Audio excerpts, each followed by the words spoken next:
নমস্কার।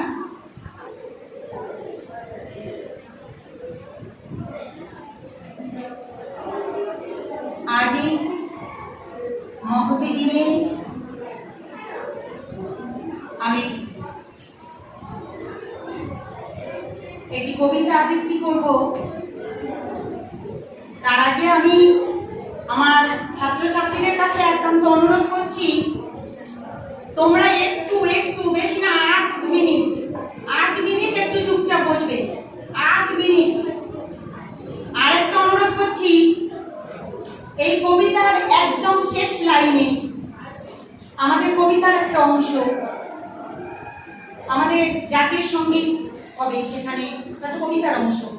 তখন আমরা সবাই উঠে দাঁড়াবো এবং আমরা টিচাররা সবাই সমবেত কণ্ঠে জাতীয় সঙ্গীতটা গাইব। সবাই উঠে দাঁড়িয়ে যাবে, এটুকু আমার অনুরোধ রইল।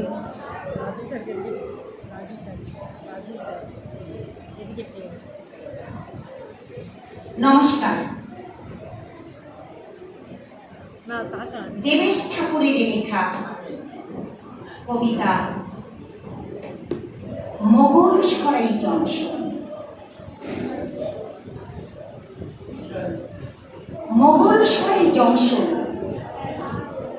রাত 2:10। ট্রেন থেকে প্ল্যাটফর্মে নামলেন একজন বৃদ্ধ।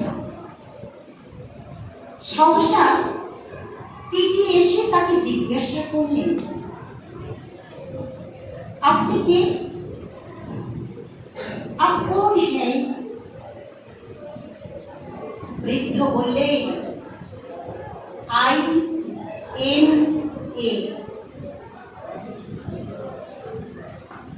বুঝতে পারলেন না শব্দটি।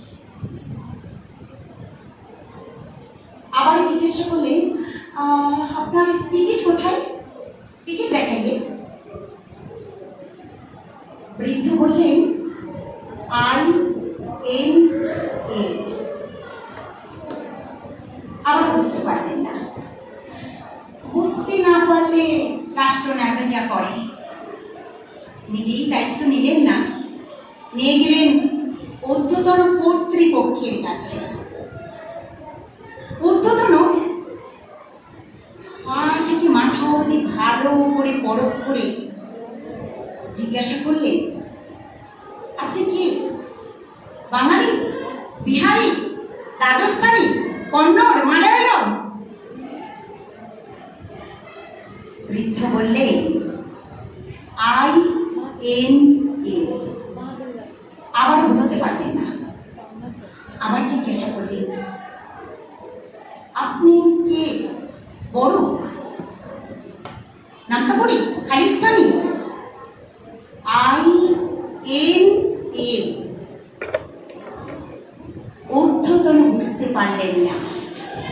বললেন, দেখো তো, ভালো করে সার্চ করে দেখো তো, ওর শরীরে কোথাও কোনো AK-47 বা গ্রেনেড লুকানো আছে কিনা।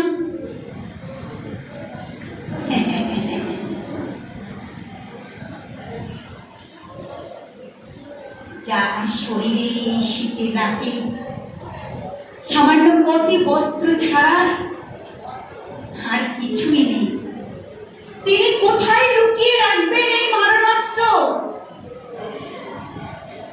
কিন্তু বুঝতে পারলেন না আমাদের ঊর্ধ্বতন। বললেন, যাও সন্দেহভাজন, রাত কাটাও জিআরপি থানার লকআপে। জিআরপি থানার লকআপে পড়ে রইল আমার নিরন্ন স্বদেশ, আমার বিপন্ন ভারতবর্ষ। রাত বাড়লে রেলে জমাদার নিয়ে এসে 2টো পোড়া রুটি এগিয়ে দিল বৃদ্ধের সামনে। বাবা, এগার পুরানো অনেক দিন অনশনের পর আজ এই অধ্যাসন। বৃদ্ধের চোখ বেজল নিল।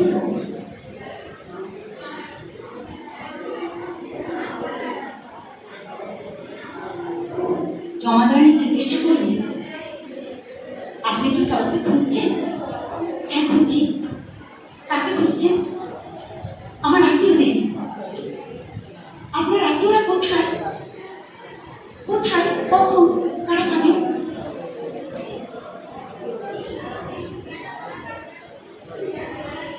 বৃদ্ধা তখন তার পকেট থেকে বার করলেন একটি কাগজ, যে কাগজে লেখা ছিল 4টে নাম। হলুদ শতচ্ছিন্ন কাগজ। প্রথম নামটি ছিল মোহনদাস করমচাঁদ গান্ধী। আপনি কি করছেন? কোথায় এটি পাবেন? এই সময় বড় দরকার, এই মানুষটিকে আজ বড় দরকার।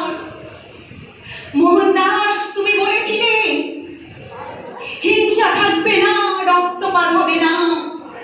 এসো, আর একবার এসো মোহনদাস, আর একবার এসো মোহনদাস, আর একবার এসে বলো হিংসা থাকবে না, রক্তপাত হবে না। হিংসা, বড় হিংসা চারিদিকে। আর আমার সর্বাধিনায়ক নেতাজি সুভাষচন্দ্র, তুমি যখন বলেছিলে দিল্লি চলো, তোমার কাঁধে কাঁধে রেখে ওইখানে আমি হেঁটেছিলাম, তোমার কাঁধে হাতে রেখে আমি যুদ্ধ করেছিলাম, তোমার কথা শুনেছিলাম, কি বিশ্বাস পেয়েছিলাম তোমার প্রতিটি কথায়। আজ আবার একবার আসতে পারো না তুমি? বলতে পারো না সেই ভাষায়, সেই সুরে? বলতে পারো না সুভাষচন্দ্র সর্বাধিনায়ক, সর্বাধিনায়ক? আমি যখন লোকেদের কাছে বলি INA, লোকেরা তখন আমার থেকে কাদা ছড়ে, আমাকে অসম্মান করে, যেন যেন আমি অসম্মানিত ভবিতব্যের শেষ প্রতিনিধি। নেহরুজি 47-এ যেদিন উড়িয়ে দিলে আমাদের পতাকা, জাতীয় পতাকা, আমি সেদিন ছিলাম লালকেল্লার সামনে, আর মধ্যরাতে শুনেছিলাম তোমার কথা। কি আস্থা পেয়েছিলাম তোমার প্রতিটি কথায়। নেহরুজি, তোমার কথার পর তোমার প্রতিশ্রুতি দেওয়ার অনেক বছর অতিক্রান্ত হয়ে গেছে। ওই প্রতিশ্রুতি মতো সব মানুষের জন্য শিক্ষা, স্বাস্থ্য, বস্ত্র, বাসস্থান, এখন কোথায় কাটায় বেশিরভাগ মানুষ দিন রাত্রি? ফুটপাতে। একদিকে মানুষের চোখে ব্যাংকে কোটি কোটি টাকা, অন্যদিকে বিপন্নতা, নিরন্নতা।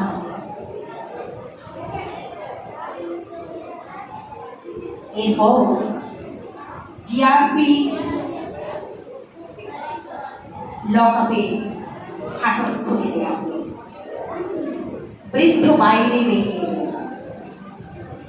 বেরিয়ে এসে দেখলেন চতুর্দিকে রেল লাইন, উত্তরে, দক্ষিণে, পূর্বে, পশ্চিমে। কোথায় যাব? কোথায় ভাবিস রাস্তা কোথায়? সহসা রেলের জমাদার মেনে ছোট্ট পুত্র শিশু সন্তান এসে তার হাত চেপে ধরল। মেরে সাতাও। কোথায় যাব? মেরা ঘর, হামারা ঘর। কোথায় তোমার ঘর? শিশুপুত্র দুহাতে সামনে ছড়িয়ে দিয়ে বলল, হিন্দুস্তান। বৃদ্ধ তখন তাকে দিল। পূব আকাশ লাল হয়ে উঠেছে, সূর্য উঠছে, তার রক্তে মাথা চারিদিকে ছড়িয়ে নিচ্ছে নতুন আলো, নতুন দিশা। বৃদ্ধ সেদিকে এক দৃষ্টি তাকিয়ে থাকতে থাকতে স্মরণ করলেন, ওম জবা কুসুম শঙ্কা শঙ্কা সৌম্য মহাদূতি ধনন্তিরম সর্বপাপহম প্রণতহস্তি দিবাকরম। এ দীপ্ত দিবাকর, এ জ্যোতির্ময়ী রবি, আরো আলো দাও, আরো প্রাণ দাও, নতুন দিশা দাও। এক রবির কথা বলতে গিয়ে মনে পড়ে গেল আরেক রবির কথা, যিনি বলেছিলেন মনুষ্যত্বের জয় হবেই, মানবতার জয় হবেই। স্থির বিশ্বাস যে এখনো সেই জয়ধ্বনি শুনি দিকে দিকে। শোনো, শোনো সেই জয়ধ্বনি, শোনো, শোনো।